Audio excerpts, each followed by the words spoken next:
Good morning, everybody. It's Thursday, February 29th, and this is the AgYield War Room. I'm Dan Dempsey, and I'll be moderating today's session. As always, if you've got any questions or comments or would like to chime in on anything we're discussing, please feel free to drop us a line in the chat area, and we'll get to it during the show. Overnight markets had March corn down 1.5 pennies at 4.11 3/4.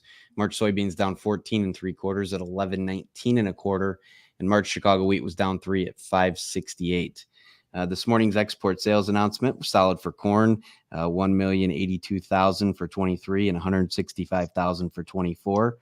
Soybeans were lower end of the estimates here this week at 159,700.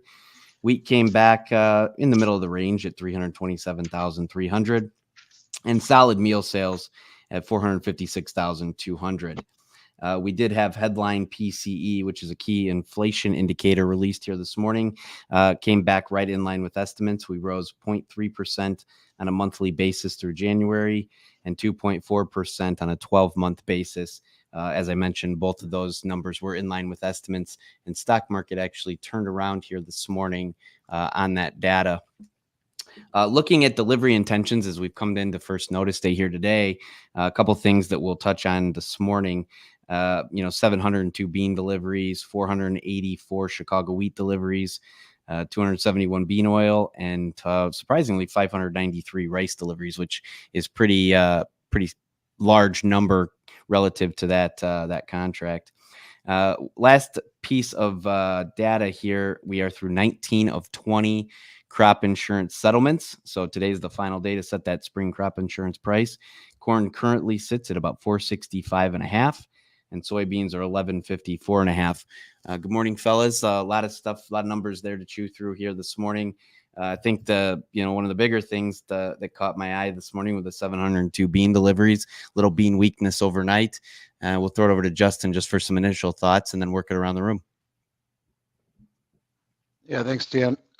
Yeah, I mean, beans have been really sluggish. Export sales have been bad. We're not competitive. South America spreads have been relatively stronger for beans, throughout this period. We've kind of focused on corn and, open basis contracts. And, yesterday we talked about, the March, May, getting very close to full storage, near 16 cents a bushel. So, obviously the, commercials felt the incentive was there to, try to make some money. It obviously felt safe enough to deliver soybeans with such strong competition from South America on today's date.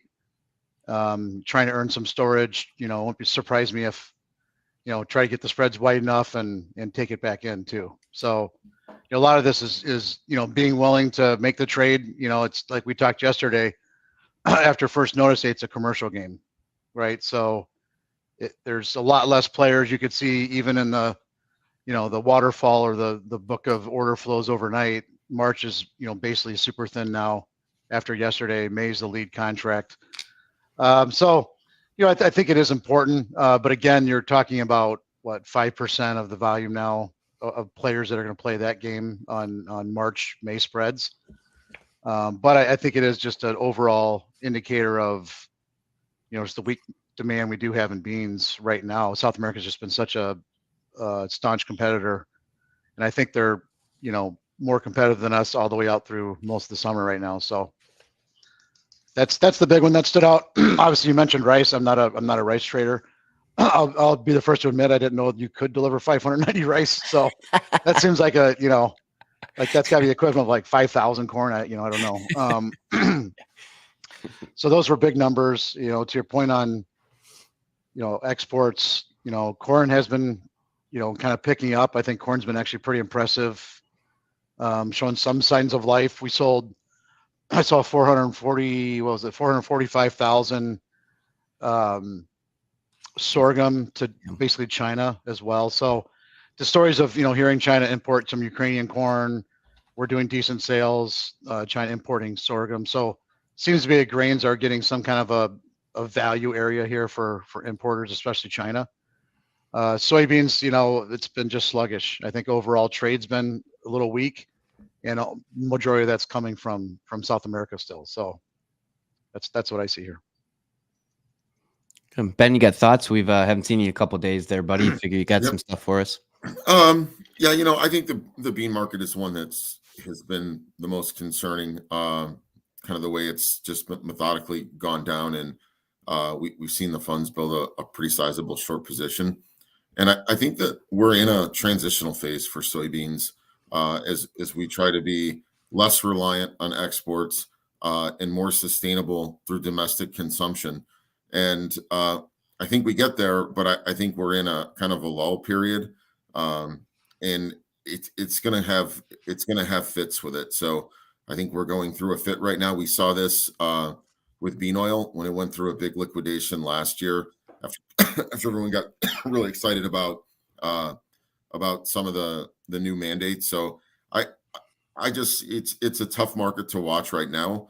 We are getting to that 50% mark of harvest in South America, and we'll have to see if we can get some footing here pretty soon. Hey, Ben, you brought up a point, and I want to bring this up real quick, and I think we could do a whole series just on this itself. But we talked about this yesterday after the close, but I think the U.S. we're trying to build this domestic base, which I think is good, right? Renewable diesel, building all these crush plants, talking about sustainable aviation fuel. So we're trying to build new demand for biofuels, especially. One of the big problems in why soybean oil has struggled, in my opinion, and some of these things is that there's way too many loopholes. And this happened when we first came up with ethanol. Is we basically helped the rest of the world grow more acres, right? And that was kind of the unintended consequences. Right now, we're importing used cooking oil and fats from other countries to meet a mandate for renewable diesel. So we're allowing imports of these way cheaper products, to drive our renewable diesel. So I think there's a couple things that have to happen if we're going to, pump billions and billions of dollars into these new facilities to grow this domestic demand. I think we have to shut down some of these other loopholes. I don't think we can be subsidizing, Chinese cooking oil, used cooking oil, and things like that. So that is one of those things that's not talked about a lot. Is why we're not seeing that huge domestic demand. With all these new facilities, is that we're using other products. And even I know there's lots of lobbyists for bringing in South American oil and all these other oils from around the world, and we might want to consider the fact that South America is not going to stop growing. It's going to be really hard to ever reverse them. I don't think that'll ever happen. So if we're going to really try to have a strong domestic demand base, we should probably consider not using other people's oils. Yeah. Well, can't you can make the argument too, Justin, that you say like South America paring back, like they're going faster, technology, genetics. I mean, they're on a program. They're not looking back. And if the U.S. is going to keep subsidizing these green initiatives, but then we're paying other countries for the feedstock, that makes no sense. Right. That's what we did with ethanol. We the U.S. taxpayer subsidizes the whole world for agriculture, and I think it's actually a good food security policy. If you're using all this domestic stuff for, our biofuels, if you ever need it, you can stop that on a dime and have billions of bushels, domestically. If there's ever some, world issues like we've seen in Russia and Ukraine and food issues, we would have a huge domestic base that's being used for something that we could stop tomorrow if we had to. Yeah. So again, that could be an hour-long conversation, but I just thought that was a good point, Ben. Yeah. Sorry. I appreciate that, and I think that Dan touched on something there too that I would jump on for a second about the development of pushing technology, pushing better farming practices both in South America and in China. This was from the people at Aimpoint Research, who I had the luxury of attending 2 of their conferences, and he brought up, we're getting the safrina right now. It's being planted. And that's typically when we go into the dry season. And he brought up there is a massive push down there for irrigation in order to be able to have a more consistent second crop. And I don't think that's something that anyone's talking about as well. And I think that justifies kind of where you're at, Justin, on the fact that we're subsidizing foreign producers as we allow these these feeds, oils, cooking oils, whatever it may be, allowing them to come in here and fill our mandates. It's kind of what is it? Bite your nose to spite your face, right? Absolutely. Yeah. So That's good again, stuff. there's lots of levels there to fix. But I think that's just part of why I think people are frustrated. Like, we're building all this capacity. We're building, like, why aren't we seeing that turn into higher bean prices, right? Higher corn prices. That's a big part of the reason. Yeah. And well, the whole, when you get to that of how you're hurting yourself with kind of flawed policy, if you look a little bit further, I pulled up some stuff on the BRICS the other day, and the amount of countries that are openly considering joining that or already have is staggering, especially when you get into Africa and the Middle East, places like that.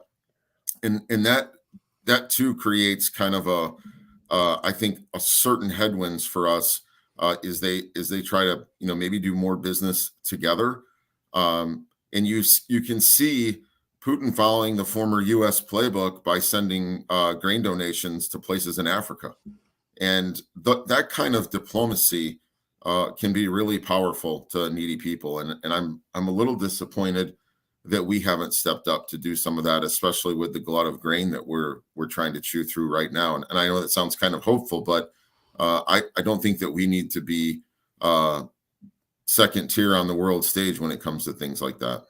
No, we generally do that when we have a short supply, right? We're not very good at timing. So by the time this gets to somebody's desk that we have a little bit too much corn, we'll probably have a drought, and then we'll start shipping it overseas. So.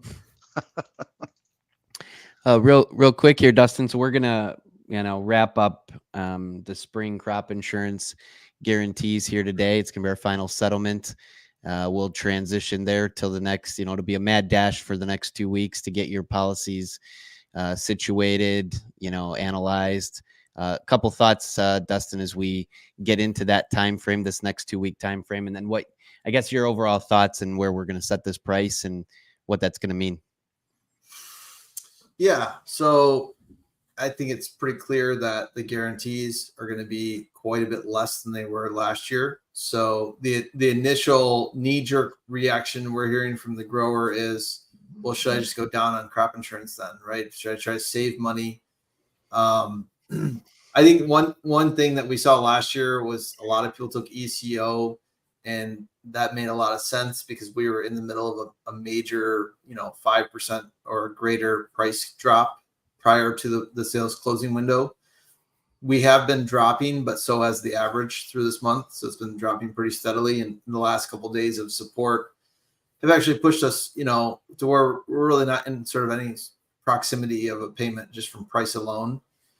I think it just goes back down to what you need for, kind of bare minimum risk measures. And crop insurance should be what it is. It should be an insurance function, not something to try to make money on. Right. I think that's something we lose sight on too much, is like, how often does it pay? How often does this pay? And, we look at it as just one of the risk mitigation tools that we need to get from point A to point B on trying to get to profitable grain sales through the year. And I don't think there's necessarily a clear policy type right now that I see for a grower, like last year, where, clawing back some of the marketing through ECO when guarantees were really high, especially for corn last year. I think that made a lot more sense last year. This year, I think it's going to be an individual question of what kind of risks measures can you take, and is it worth the money to you to lay off that risk? So I'm not opposed to some of these higher policies, but what I would say one note is you're getting quotes. Instead of going to a county-based higher level policy, check out some of your, just what your local, writer can offer for an individual policy. So if you're going to go to 95%, for example, try to make it based on your own production rather than the county, especially if you're not a very good representation of the county. If the costs are similar to those county-based policies, I would want it tied to my individual, and I would want to make sure the harvest price option still is there, so that if we do get that situation in June or July where there's some sort of maybe a dry spell or some weather event where the price starts to rise, that's the exact moment nobody wants to sell. Those types of policies make it more the selling a lot easier, and it flows a lot easier on the matrix because we've got that shallow yield loss coverage and a rising harvest price to sell into. That's the real value we see from crop insurance, is that ability to maneuver when nobody else wants to sell. So, but yeah, I would say talk to us on an individual level to talk about what what appeals to you. Yeah, it does. I was going to add to that. It's a great point. When you were saying that, my thought was like last year, you always talk about plan B versus plan A hedging. And last year was such high price and such, a unique situation where the ECO could be your plan A almost for a lot of people because you're already in the money. I think, now it's a matter of, like you said, what level of bushel coverage almost do you want so that if you have that rally, you can be aggressive, right? So that's the other way to use crop insurance. So I think these are 2 great years of showing, the 2 best ways to use it. Those are good points. Well, And as always, for anybody listening out there that wants to dig a little deeper, just reach out to us, info@agyield.com, or give us a call. The number streams on the bottom there. We'd be more than happy to talk to you about, your kind of individual situation there.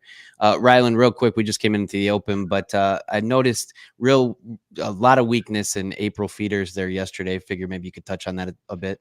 Yeah, and we've been, coinciding with the bounce in corn. It kind of seemed like it's a little bit of caution here on the feeder side. Anytime we really start to think that corn's going to make some kind of a breakout or bottom, makes the longs a little bit nervous. So I think we just saw a little bit of that happening, maybe a little bit of extra hedging too. Open interest was up yesterday in both places, 2,000 up in live cattle and 200 up in feeders. So looked like it probably just got a little bit of hedge pressure. Didn't even test near-term technical support on that break. So just goes to show how volatile this thing can be at these high prices and the kind of ranges that we're going to have on a daily basis with us holding at such high price. So, I think there's just a little bit more concern right now as we're kind of getting into this better seasonal time frame to start hedging and to start looking at protectionary measures going into grilling season. So I think that's just kind of what's on everybody's radar right now, just regardless of the supply narrative. I think we're seeing some big returns in the back end of the feeder market and same in the live cattle market. So it doesn't surprise me to see producers come out and look to lock in some prices up here. Oh, very good. Appreciate that. Just came into the open here. We're going to transition to May here, as Justin mentioned, as we're, into delivery. So May corn now down 4 1/4, 424 is the last. May soybeans down 15 3/4, 1129.5.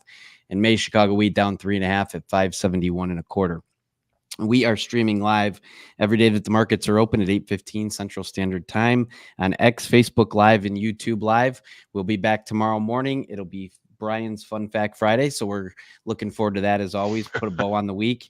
Hope everybody has a great day today. And as always, if you got any questions or need anything, please feel free to reach out. Otherwise, we'll talk to you tomorrow. Have a great day. Thanks.